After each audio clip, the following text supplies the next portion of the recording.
got you interested in this kind of business? To be honest, my cousin, Don Little, used to race. And my dad started racing when Don did. And I lived with my grandparents. And Don would pick me up on the way to the Roll Bowl, let me ride up in his car, in his race car, you know. And that's how I got started. I always wanted to be a wrestler or a race car driver. Started out in the demolitions. And from there I moved up. I went to the service and come back and end up in the hooligans. I was winning my first race up here, and that stupid number 3 went right by me. You remember him? Tim Johnson. Timmy Johnson. So he stole your first victory, huh? Yeah, he did. And I ended up winless. In a feature, I won a lot of heats, no features. Yep. We also had a half-mile track right next to my house, which is where I had my first car wreck. We had a 58 Ford, and it was race day, and I went out, and my dad was gone. And I looked, and he's down there driving around the racetrack. So I jumped in our Studebaker truck and went down back, and I went flying right by my dad. And he motioned for me, go home. So I come up over the bank, and I turned around and looked to see if he was following me. And I ran right in the side of a guy's car. I took the whole side off a brand new car. I think I was in 3rd or 4th grade when I went to my first race. Everybody knew Squirt John. I remember the old Stateline Speedway. And I remember one night 4 or 5 cars burn up right in the front straightaway because they didn't have any way to get the fire out. My gosh. I'll never forget that. It just happened. To be honest with you, it happened like overnight. Jerry Frank put an ad in the program book that they wanted to sell Erie. Said, we'll sell you Erie for X number of dollars. And I said, I won't pay that for Erie, but I'd pay that for Stateline. They said, you would? And I said, yes, I would. And they said, it's yours. Just like that. The funny thing about being an owner is all of a sudden the guys that were your heroes all these years, like the Skip Furloughs and so on, all of a sudden you're their boss. You know, it's hard to accept that. I am always open. Not necessarily will I change my mind, but I will always talk to somebody about their feelings versus my feelings and tell them why I think this will work or why I don't think it will work, you know. And there's a lot of good people in this racing. I've learned if something happens on the track, you don't necessarily have to reprimand the guy right then. You're better off to wait, talk to him during the week or the next week, you know. Most of them will apologize to you, but don't put them in a position where they've got to make up their mind about one thing or another, you know, because it always ends up bad. Was there an accident over that 25 years that when it happened, it scared you half to death? Oh, my God, yes, in a demolition car. A kid got hit right in front of the flag stand, right in front of me, and another guy hit him, and when it did, it ruptured his gas tank. and he went to start his car, and everything just went up in fire. And they had to life flight him to Erie, and that just scared me to death. He was the best driver during that snapshot, 25 years. There's several. Dick Barton's got to be one of them. Mm-hmm. He's been here. Him and I used to race together when I started. And year after year, Dick Barton, Rod Malloy, you know, longevity enters into this as, you know, and Dick has stayed good for so many years. I was first one up here ever to have 9 NASCAR drivers race. Mm-hmm. You know, I met guys like Neil Bonnet, Earnhardt, all these guys. I was closer than me to you from them. I mean, it's just something they can't take away from me. I remember sitting beside Harry Gant, and he kept spinning out on the time trial. And he kept saying, let me try one more time. I know I can get this. You know, and I remember him saying he made more money on that chicken movie he did than he ever did in racing, you know. That's right. I brought in a Playboy centerfold once. It almost got me divorced. Really? Yes, really. I went and picked her up at the airport. You know, somebody had to do that. Dirty job, and Fran Yeah. did it. Now we're getting to And then when the races were over, somebody had to take her back to her room. We had to go down to Gilligan's Island and have some pizza. And it's one of the few mistakes I ever made in my life. So the next day when I had to take her back to the airport, my whole family took her back. But that's one of them memories that I remember, you know. What's the question that you expected that we haven't given you yet? How nice a guy I am. No, I'm just bullshitting you. BS, before season. You're supposed to ask me what I get out of all this. Let's do that.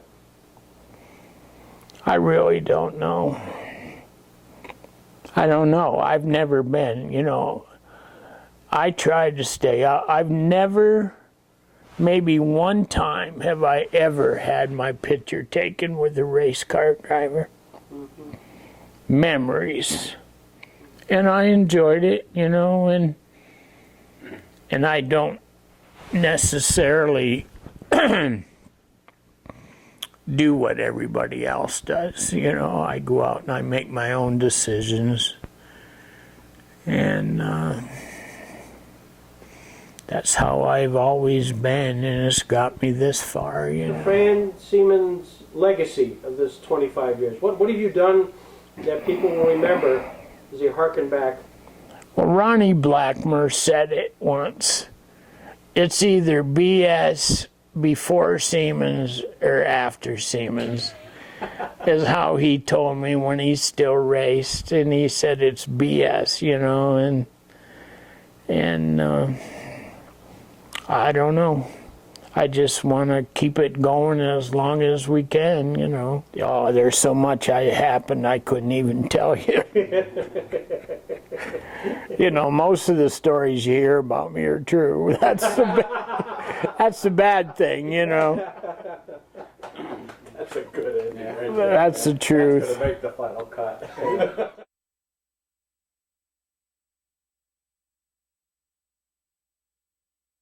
And does it exist? 1, 2, and 3. A picture.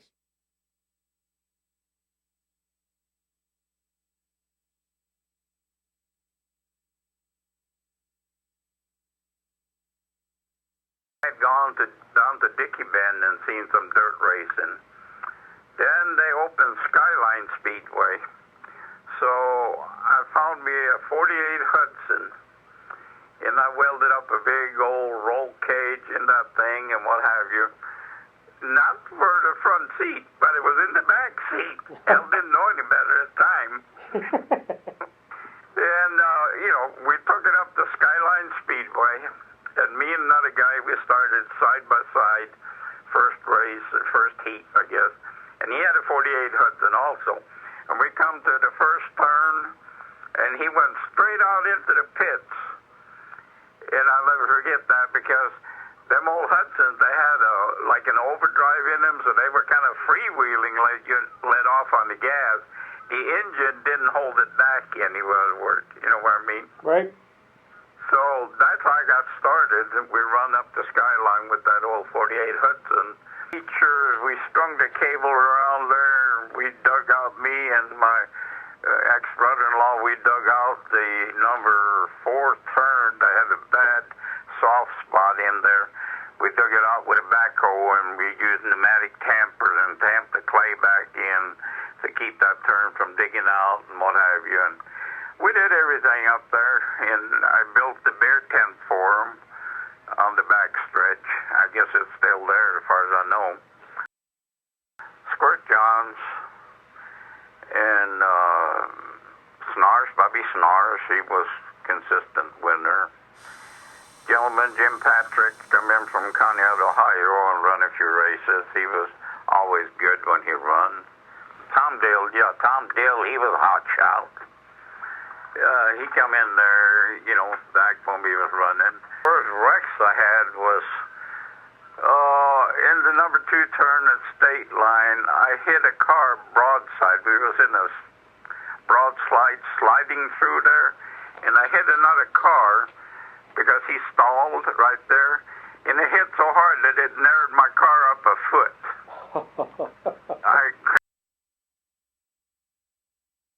He was quite a character. Yeah. Him and some guy that he hooked up with, they run a 57 Chevy with fuel injection in it. And they had a dummy in the back seat, the legs of a dummy in the back seat, with the legs sticking up, with the feet sticking up in each corner while they run the car. That was old Jughead. Yeah, he was quite a character. Mengy Dinley, yeah, I remember him. He run at Skyline when I first run up there, and he run a convertible at the time up there at the Skyline Speedway. I think it was Mad McGinley, his name. I forget to tell you, there's one of me upside down in there. Oh, really? I'll look for that.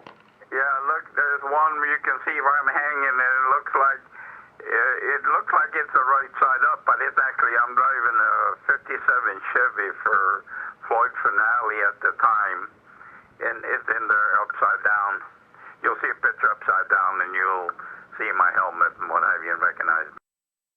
That, we cheated a little bit. It was a 57 Chevy, and we put a 348 in it with 3 deuces on it, and it run pretty good that way.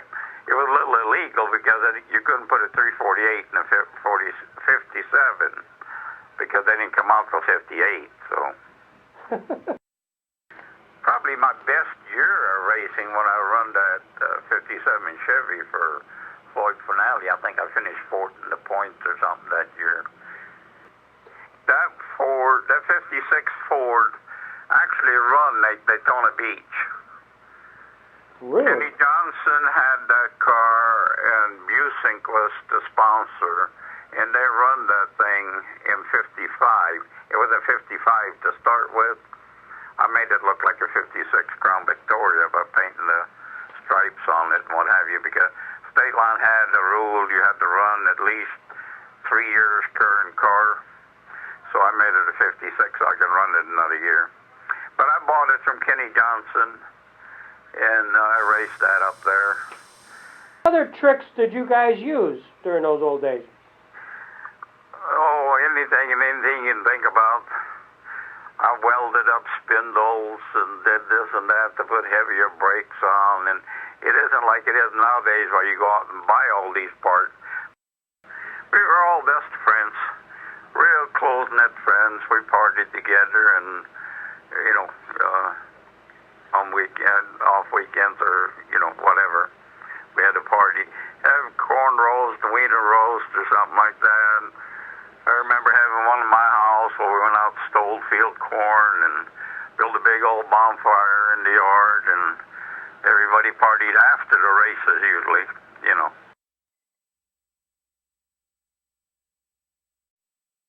Tom did, yeah. He was probably the worst one as far as, you know, he would take no prisoners. He'd spin you out in a heartbeat. You know. But, you know, right then we probably wasn't best of friends, you know, but since later in the years I met him at some of the races at Atlanta and what have you, and we talk and reminisce about the good old times, you know, but back then we were not good friends, let's put it that way. We got along together, but, you know, if I had the chance to spin him out, I probably would. Let's put it that way. But first you had to catch him. You know, lots of good times up there. I never missed a Saturday night that I could remember for many, many years up there.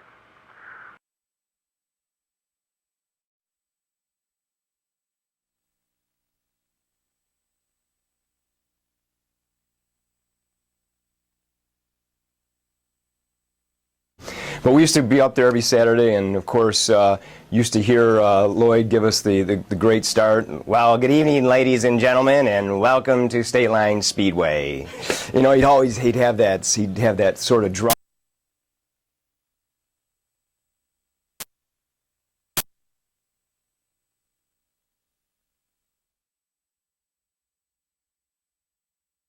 Yeah, Leonard I did. Yeah. How did you know him?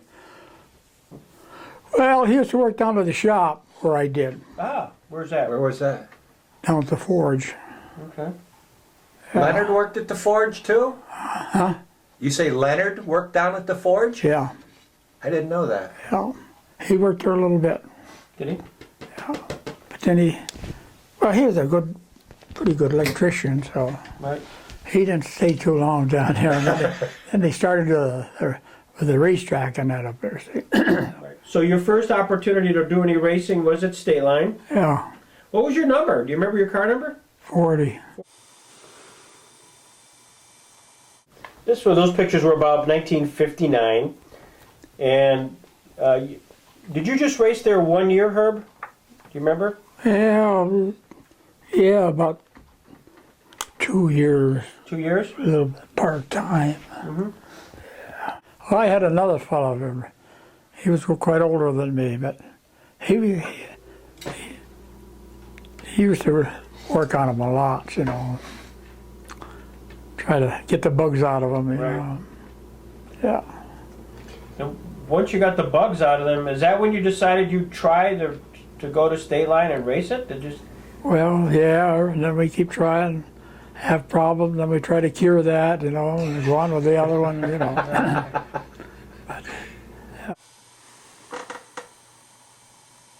There are some guys that you sort of respected as racers. No, the ones who, well, every man, he's from Warren. Right. He run up there too Right. with us. There's quite a few of us younger guys, you know. We run down on your feature event, 25 laps. On the pole is car number 98, Bud Finale of Jamestown, New York, a 1957 Chevy. Off the pole, car number 20, Keith Warner of Titusville, PA, a 1956 Ford. Second on the pole, car number 20. Or car number 40, rather. Herb Gustafson, I understand, is from Titusville, PA. Off the pole is car number 96, Nystrom in Northeast PA, a 1957 Ford. Third on the pole, car number 102, Bud Gardner of Warren, PA. Off the pole, car number 220, Chuck Piazza of Jamestown, New York, a 1956 Chevy. Next on the pole, car number 30, Dean Layfield of Wellsville, New York, a 1957 Supercharged Ford. Next off the pole, car number M1, Bobby Snires of Busti, New York, a 1956 Chevy. On the pole, car number 8, Emery Mann of Warren, PA, a 1957 Chevy. Teaser of a time gone by 50 years ago, and that was you. You were in that race. Yeah. Yeah. cost to put a race car together back when you were doing it? Would you estimate? Maybe a couple $100. Okay. Couple $100, and so you went out and did you ever get any money back on the car? Yeah, I got some, but You didn't get rich. no. No. But nobody got hurt, so yeah.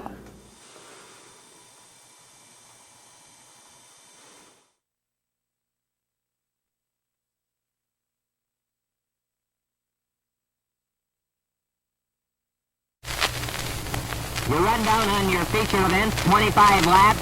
On the pole is car number 98, Bud Finale of Jamestown, New York, a 1957 pole. Car number 30, Dean Layfield of Wellsville, New York.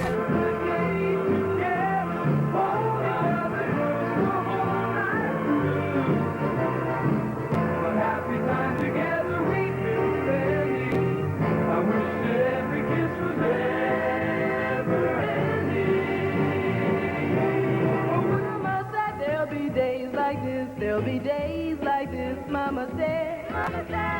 Mama said there'll be days like this. There'll be days like this, my mama said. I went walking the other day and everything was going.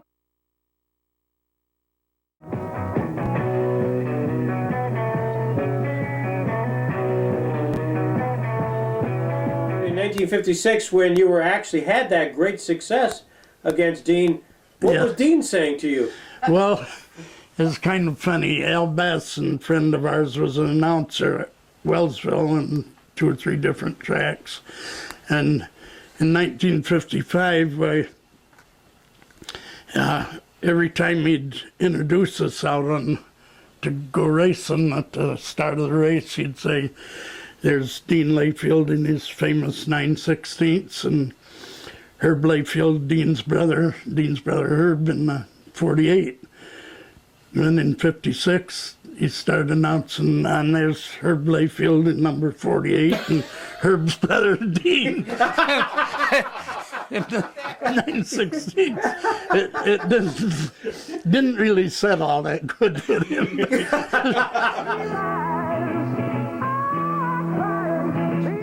Dean was left-handed, and him and I'd work on the car, and that was handy for us both. We both worked on our cars.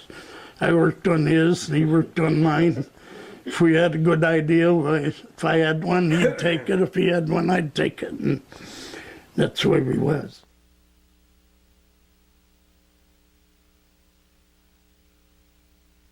Did Dean talk much about Stateline Speedway? He seemingly had good success up there, was a point champion in 57. Yeah, What was his sense of Stateline? he liked it. You liked it? Yeah, I did too. The night I run Dean's car once. He had to do something else. Why 9/16? Oh, okay, it tells you right in that. Okay. But anyway, the Model A Ford, Dean started racing. Printing all the bolts on it took a 9/16 wrench. Oh. So Dean called it 9/16, and that's where that originated. And mine was the year I started, 48. Pearsall Motors in Shingle House gave Dean a 58 Chevy. Dean paid half a dealer cost on it. Of course, then there's no tax. Paid half a dealer cost, and Pearsall paid half. And I welded the roll bars in it, and Dean drove it to Daytona, and finished 12th with it, and drove it back to Wellsville. And he, what was that? Carl Tyler went down there at the same time, and I guess Carl's blew an engine, and Dean towed his car back to where Carl was living in Carolina at the time. He towed it back with his Chevy. That was awful, towing a Ford with a Chevy. But but it happened.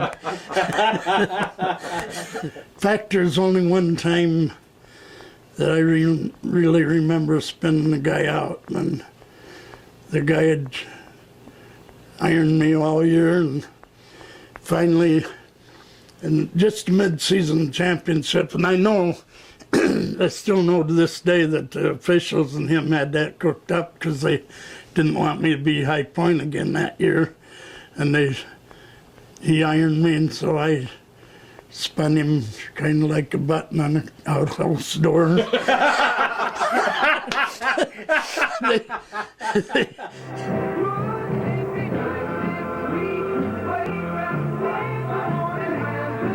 Come running down, says, "Looks like you done that on purpose."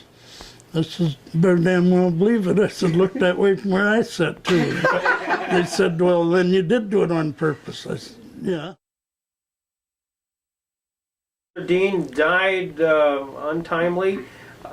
What happened? All right. I was in Biloxi, Mississippi at the time. Dean was racing at Perry. And Dean, so I wasn't there. And they had what they call some tracks Australian pursuit race. And if you pass a guy, he drops out. And I guess Dean got to lead, I guess, or something, and the car kicked up a stone on the track and it hit him in the temple, and he died the following Friday. That was on a Sunday, and he died in the Buffalo General Hospital. And we went out and seen him Tuesday night, and they said if he made it till Wednesday that he'd make it all right. And so I told them, my brothers and them, I says, "He ain't gonna come out of here." He didn't.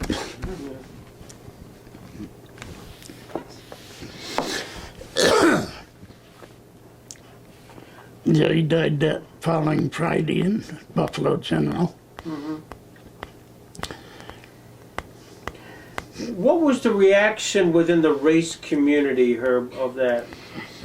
Well, he was at Emser's funeral parlor in Wellsville, and they said that that was the most flowers of anybody that they'd ever had in there, so apparently the community liked him. Mm-hmm.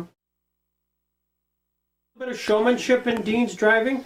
Yeah, there wasn't all of us. In fact, Dean, one night, 10 pins, Nolan Swift, you probably heard of him, had the 10 pins on his roof, and he'd get in the lead, he'd light them up, and he rolled it over, and them 10 pins was sticking out on the track, you know, and so Dean would go around and he'd try to clip them 10 pins when he drove by. I had a little mean streak there, I think. Shouldn't have done that. So I went to my doctor and said I had a slight hairline fracture in the skull and brain concussion. Told me not to race for at least 3 or 4 weeks, so I went up to the hospital. He said, "Don't even go to the hospital. Go home, watch these other kids." So I said, "Okay." I went back up and I told her, I said, "Doctor said I had a slight concussion, not to race for at least 3 or 4 days." And so the following weekend was Memorial Day weekend, and there was 3 trophy races for Memorial Day and 1 regular night's racing. So I went out with my car and won all 4 of them. went back to the doctor, and he says, "I see your name in the paper." But I liked Fords. I had good luck with them. I pretty much dominated that 6-cylinder class for 17 years.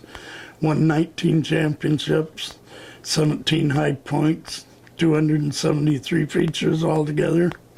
So, unbelievable. Congratulations. So, thank you.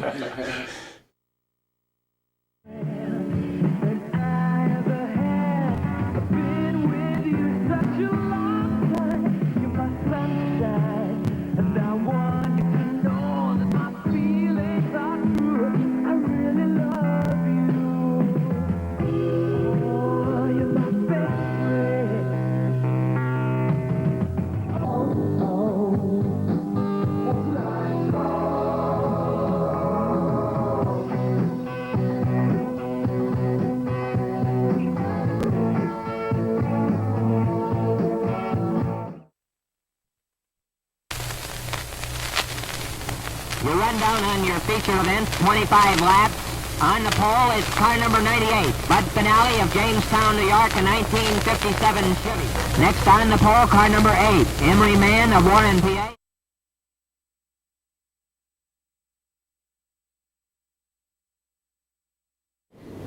Then from Dickey Ben's went to Skyline, which That's was right. in Sugar Grove.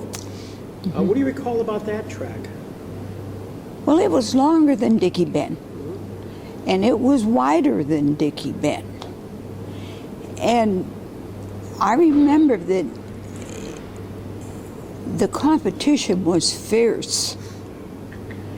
And that was, I don't know whether I should tell you about the mouse in Emery's radiator or not. That was where the mouse was in his radiator. Now, how did he discover that? Well, it started to boil. And steam. And there were other things that happened. If it could happen, it happened to Emery. Yeah.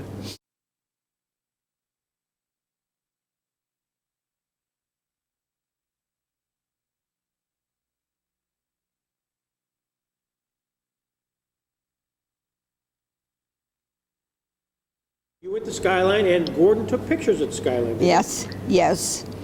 And he set up a board that had a display of pictures on it. And the people that came in and out of the racetrack could buy pictures.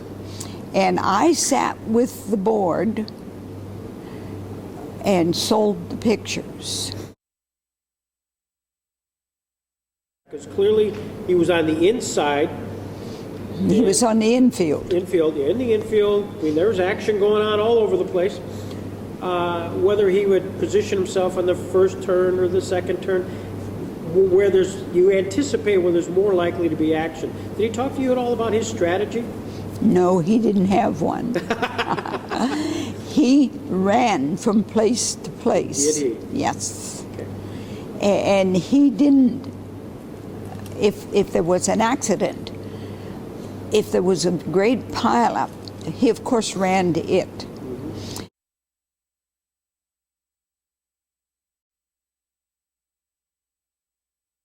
And I don't think that he developed anything in his mind as to how he would do it. But he did work on how to pose the men with their cars or with the flagmen. And that was, he never talked about it, he just did it.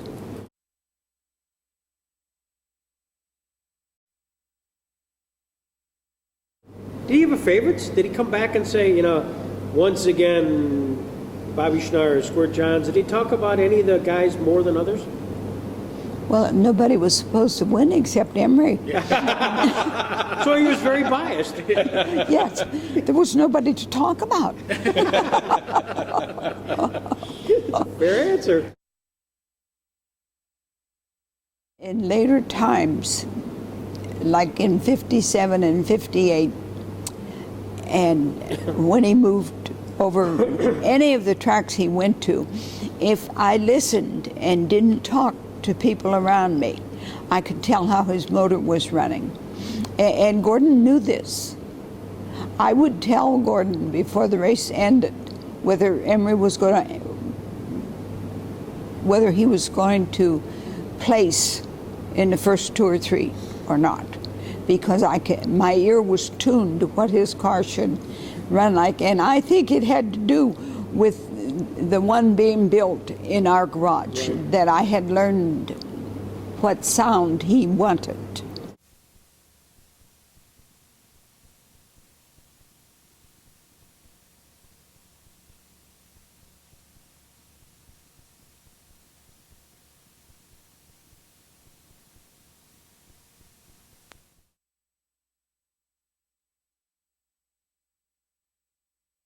Did the kids go with you? Oh, yes. They attended every race. And Stephen, our youngest, sold programs. And he liked to sell on the side where they drank beer because they gave such good tips. That's good. No, that's a good idea. That's a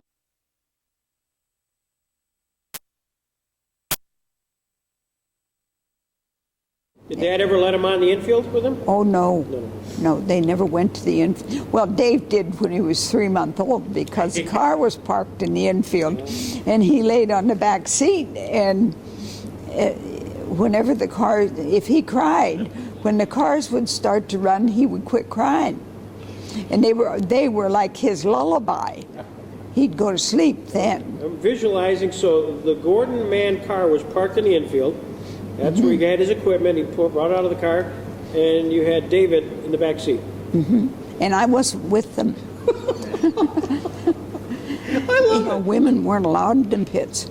It was bad luck for a woman to be in the pits. It was like having something green. You weren't allowed to have a green car because it was bad luck.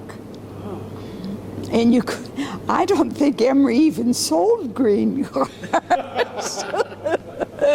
And I know that Gordon didn't want a green card for years. It had to do with racing lore. That nowhere did they leave a woman in the pits. Who was your favorite outside of Emery? Oh.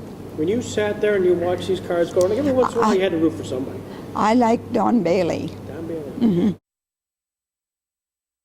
Really from mid-1950s through when? When did he last take his pictures? 1978. And what's the story of why he quit? Well, he was at a race up at Stateline, and a car started through the infield toward him. And he felt that he was going to be run over, that he couldn't move quickly enough to get out of its way. And our oldest son was in the stands, and he started down out of the stands to go to his father, because he was sure that Gordon would be run over. And the car didn't hit him. He escaped that time. And he said during the next week, he told us that he was not ever going back to the racetrack, that he felt that the Lord had watched over him and kept him from being killed the week before, and he wasn't going to go anymore. And he didn't. When he ended taking pictures in 1978, did you guys go to the races after that? Did you sit in the stands? No. He never went back. And I think it had to do with, it was a hard thing for him to do, to quit. And I think that he knew that if he went back, he would go back to taking pictures. Right. And he didn't want to do this, that it would stir up too many memories, and he would want to go. Why did Emery quit racing? You know why? I think it had to do with insurance, about the garage. And I'm pretty sure I'm right, that the insurance company didn't want him racing because of the implications that if something happened to him, what would happen to the garage, because he hadn't designated anybody to take it over.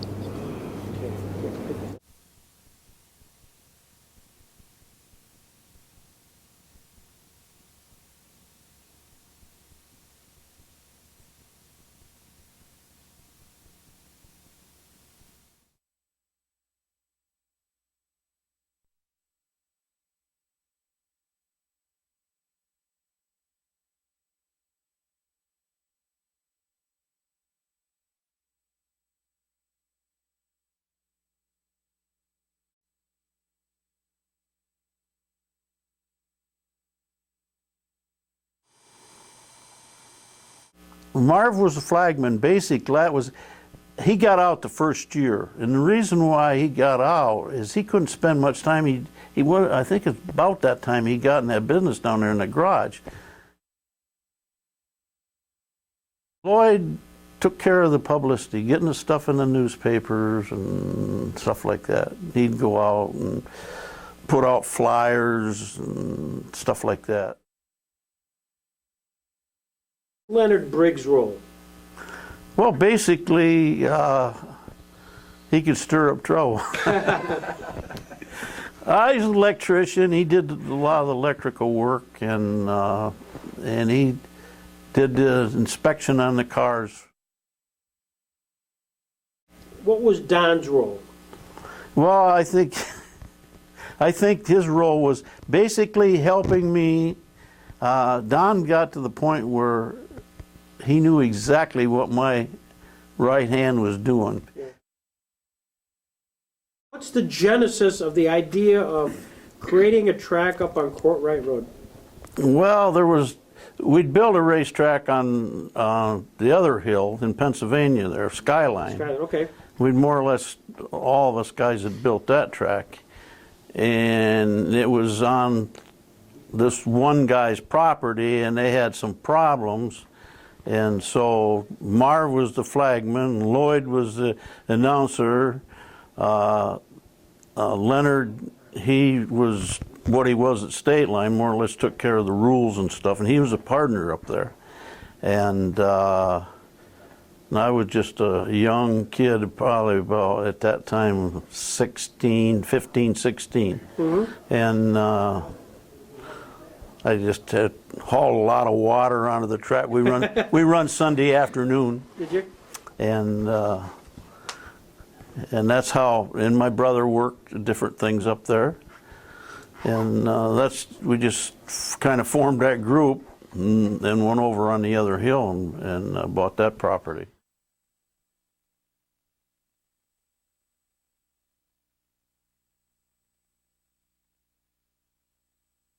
You run down on your feature event, 25 laps. On the pole is car number 98, Bud Finale of Jamestown, New York, a 1957 Chevy. Next on the pole, car number 30, Dean Layfield of Wellsville, New York. Dean, hell of a showman, I'll tell you that. He was good, and he had fans too, and he was long. I think he was farther away than Square was. Wellsville, I want to say it's over 100 miles to Wellsville. But he was good. Next off the pole, car number M1, Bobby Schnars. Bobby Schnars. Bobby, hell of a driver. And when you start talking about, you was talking about, with Squirt about Chubb running the inside of the track, there wasn't anybody running the inside anymore than Bobby did. So I don't know who Chubb was trying to help.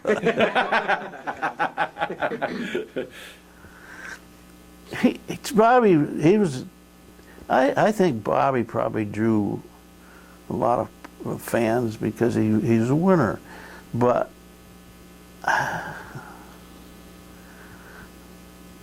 it's just, I don't know, it just seemed like we were at odds. I'll tell you a story one time.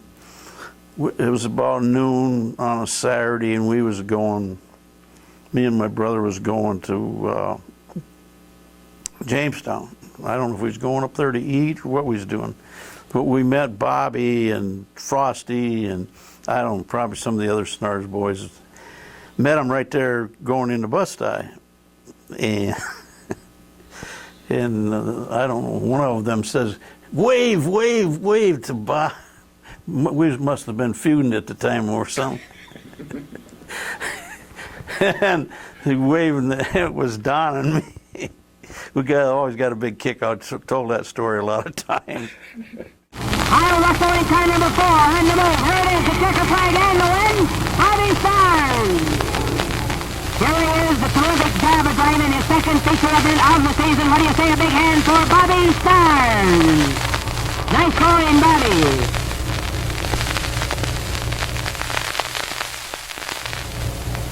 Quick rundown of your points. In first place is 554 with 554 points is Hal Russell. Second, Squirt Johns with 550. What does Squirt Johns mean to you? A lot. Squirt was a big fan. He drew a lot of people. Lou drew a lot of people. Why was that? Huh? Why was that? He was a winner for one thing. Yeah. That helped. Well, he lived a long, 90 miles away from Stateline Speedway and come there and race every Saturday night. I mean, it's unbelievable. I mean, today, 90 miles is nothing, but back then that was a big deal. Yeah. And Squirt was good with the fans, with the kids, you know, he talking to them, and he had time for them and stuff like that. I don't know. I always liked Squirt because I don't know. Maybe I liked Squirt because I knew he was a good draw for us. I don't know. Yeah. But because he definitely was. I know that I talked to him a lot of times on the phone after he got hurt there, and you know, I was quite interested in getting back to racing. And like I say, it probably had more to do with the fan base he had. That's what I think. There's Floyd and I get along good, but he had a temper. Really? Johnny McGinley one night went around the opposite way and run squirting the wall right in front of the flag, man. Wow. The most amazing thing I had is the 18-car pile up, I think in 58 or somewhere along it, coming off the second turn. 18 cars piled up. Wow. And that was the most amazing thing. What caused that? Do you remember that? No, I can't remember now. Somebody got crossed up front, and it just kept piling and piling in. I've told this story just lately, in fact.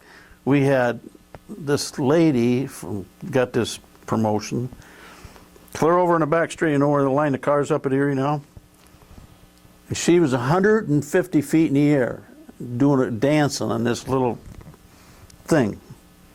It was a show, just, you know, it's putting people in a box and blowing them up with dynamite and stuff. You've seen that probably, them acts. We had motorcycle acts and anything that didn't relate actually to racing. We thought we could draw more people that way. In 1967, one track, and I can't tell you which one was, we drew 4,400 people, averaged. The other track we averaged like 43.5 or something like that. Wow. That's a lot of people because they ain't throwing nothing like that now. Pierce, right? A 57 Chevy. Mm-hmm. And back in them days when you came in and won the feature, I mean, there was 50 kids out there jumping on the car. And they jumped on Jughead's car and the damn wings on them 57 Chevys collapsed.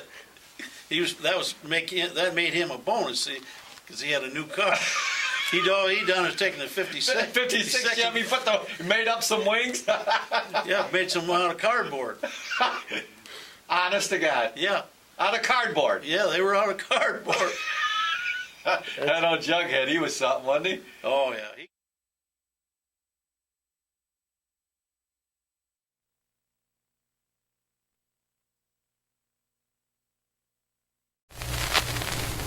We run down on your feature event, 25 laps.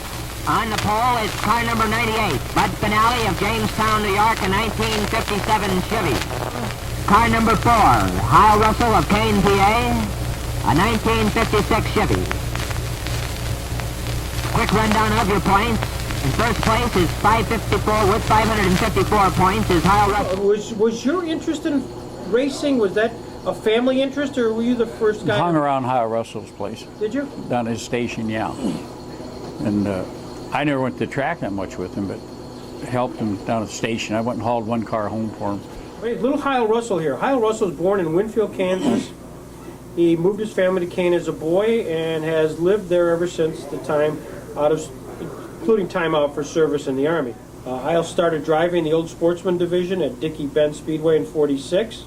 While driving in that class, Hyle competed all through western Pennsylvania from Butler to Erie. His car owner during that period was Bud Rose, another Kane resident. In 1955, Hyle switched to the late model division and has seen no reason to leave it.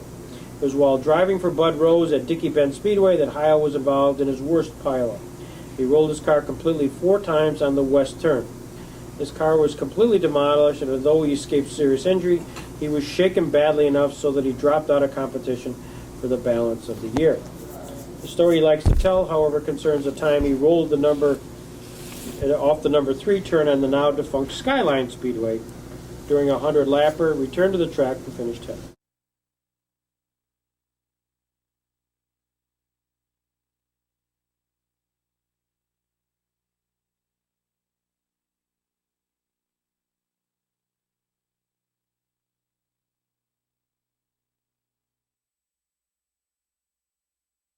Did Heil talk much about Frank? Yeah, he did. Frank was, he drove for him, like you say, He was the guy that talked about lighting up a car. Do you remember years way back, everybody else was making them heavier. He was taking the undercoat off. Someone said, I think you were telling me that. Yeah, they were taking making them lighter. Everybody else was building them heavy and strong. Yeah. He was ahead of his time probably there, 'cause he had some good cars, didn't he? They always had good cars, Roman. In the best ones. Yeah, they were the ones that won most, other than Snarzy.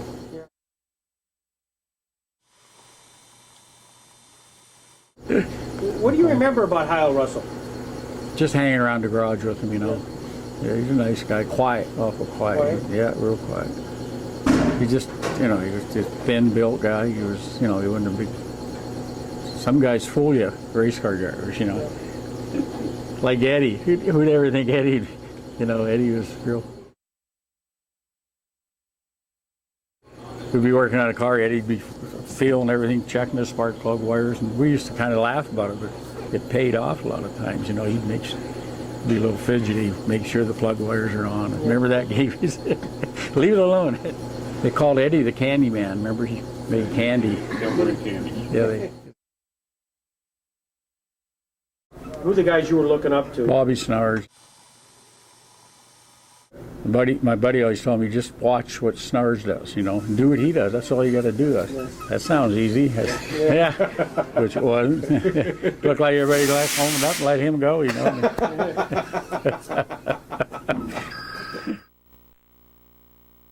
were sitting around a campfire one night at the races, and Jerry Frank were talking about Stateline when it opened up. And Jerry said the first night they opened up, it was everybody got stuck in the field. They had to pull them out. Did you talk to Jerry? Yeah. And he said they had to pay out come down to change to pay. And Jerry said, I don't know. He said, Emery man, he said, if we ever finished paying him, if he got all his money or not. So I seen Emery a couple of weeks later. Hey, Emery, I said, Jerry Frank can't remember if he ever. Oh, yeah, he said, he paid us off. He said, he was a good egg, that Emery boy. I really missed him. Yeah. They asked him why he quit racing up there, after he hadn't showed up for a few years. He said, well, they wouldn't wait up for me anymore. Of course, they drove different, It's like today, the late models, they fly in there and jam the brakes on and get right back on the gas. We had to throw it and get back on the gas, and I think it was prettier racing myself, though. It was easier.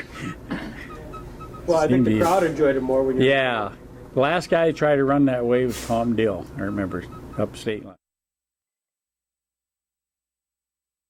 Everybody else was starting to come in, good brakes, and lightened up flywheels and everything. They'd stop and then go. But he'd swear Tom was going to clean them all up out there practicing, He'd get, out on the outside throwing the rooster tails and look at them guys that come in, boom, boom, eat them right up, Let's talk about Tom Dill. What was his reputation as a driver? Oh, he said he carried a gun. Be careful. There's only one man scarier, was 39, Johnny Whitehead. He'd look over at you. Is that right? I don't think he had any teeth or something. He looked pretty scary. He could intimidate you. Johnny Whitehead, yeah. 39, yeah.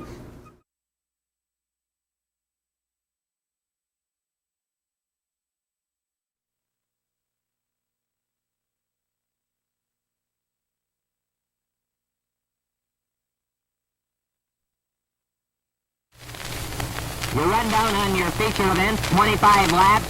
On the pole is car number 98, Bud Finale of Jamestown, New York, a 1957 Chevy. Off the pole, car number 20, Keith Warner of Titusville, PA, a 1956 Ford. Second on the pole,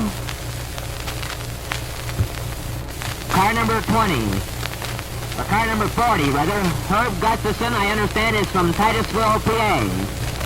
Off the pole, it's car number 96, Lee and Nystrom in Northeast PA, a 1957 Ford. Third on the pole, car number 102, Bud Gardner of Warren, PA. Off the pole, car number 220, Chuck Piazza of Jamestown, New York, a 1956 Chevy. Next on the pole, car number 1, Marv Thorpe of Sugarville, PA, a 1956 Ford. Next off the pole, car number 12, Bill Jackson of Titusville, PA, a 1956 Ford. Next on the pole, car number 68, Jim Scott of Grand Valley, PA, a 1957 Chevy. Next off the pole, car number 21, Billy Layfield of Wellsville, New York, a 1956 Chevy. Next on the pole is car number 69, Don Strain of Ripley, New York, a 1956 Ford. Next off the pole, car number 37, Jim Hakes of Rock City, New York, a 1957 Ford. Next on the pole, car number 133, Jim Patrick of Wellsville, New York, a 1956 Ford. Next off the pole, car number 16, Kenny Johnson of Jamestown, New York, a 1957 Chevy. Next on the pole, car number 30, Dean Layfield of Wellsville, New York, a 1957 Supercharged Ford. Next off the pole, car number M1, Bobby Snars of Busti, New York, a 1956 Chevy. Next on the pole, car number 8, Emery Mann of Warren, PA, a 1957 Chevy. Next off the pole, car number 27L, Sammy Lamancuso of Jamestown, New York, a 1957 Golden Hawk. Next on the pole, car number 28, Paul Wilson of Jamestown, New York, a 1956 Ford. Next off the pole is car number 22, Ab Young of Titusville, PA, a 56 Ford. And pushing the field, car number 4, Hal Russell of Kane, PA, a 1956 Chevy. Quick rundown of your points. In first place is 554 with 554 points is Hal Russell. Second, Squirt Johns with 550. Third, Dean Layfield with 448. Fourth, Bobby Snars with 352. And fifth, Emery Mann with 328.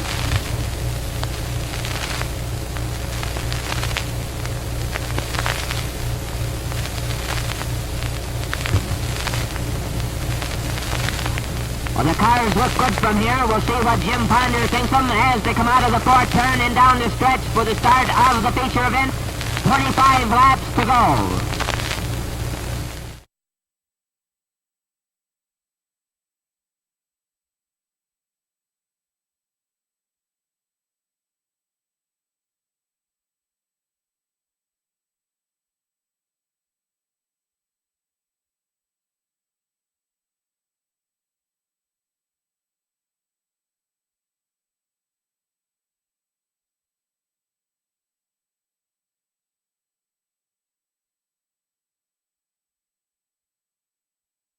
Ponder looks them over, and they're off.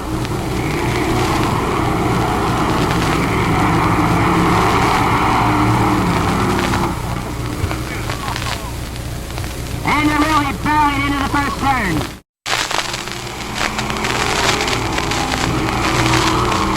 Well, still, Bud Finale in 98, leading the way. Jim Scott in 68, running second. Billy Layfield in 21, third.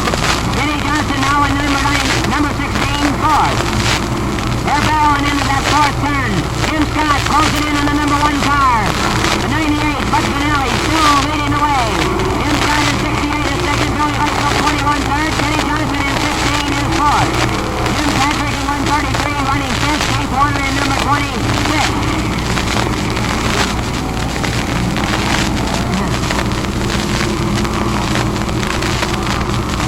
Bud Gardner in 102 touring the inside of the track. Barely having handling troubles with that one. A spin out by Keith Warner, car number 20 on the fourth turn. Back onto the track he goes, heading up the stretch once again. Mark Clark, car number 1, pulling into the infield, as is Chuck Piazza in 220. Chuck Piazza's car is heading up. It was heading up, but caused him to pull into the infield. Jim Scott, is playing. As Kenny Johnson in car number 16 moves into the number 2 spot. But it's Bud Finale in 98 leading away, setting a terrific pace in the feature event of the evening. Kenny Johnson in number 16 is now running second. In the third spot is Jim Scott in 68. Jim Patrick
as they were powering up fast on the fourth turn. It looked like it might be a chain reaction pile. They were lined up there clear across the track for an instant, but it seemed to almost clear itself.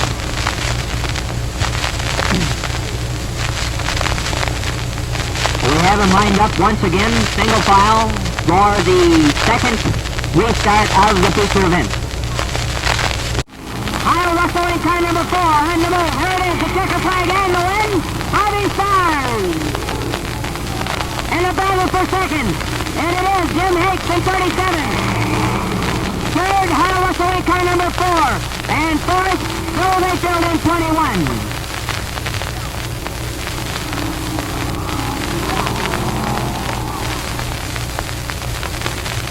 Here he is, the terrific job of driving his second feature event of the season. What do you say, a big hand for Bobby Stars? Nice scoring, Bobby.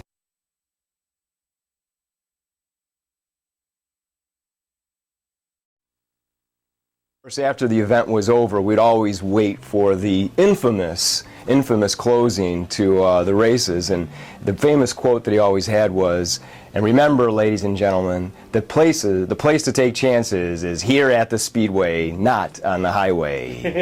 And he used to draw that out like that, and always, immediately following that, he'd put on this old, warped, scratchy 45, and it would be in the year 2525 by Zager and Zager and Evans.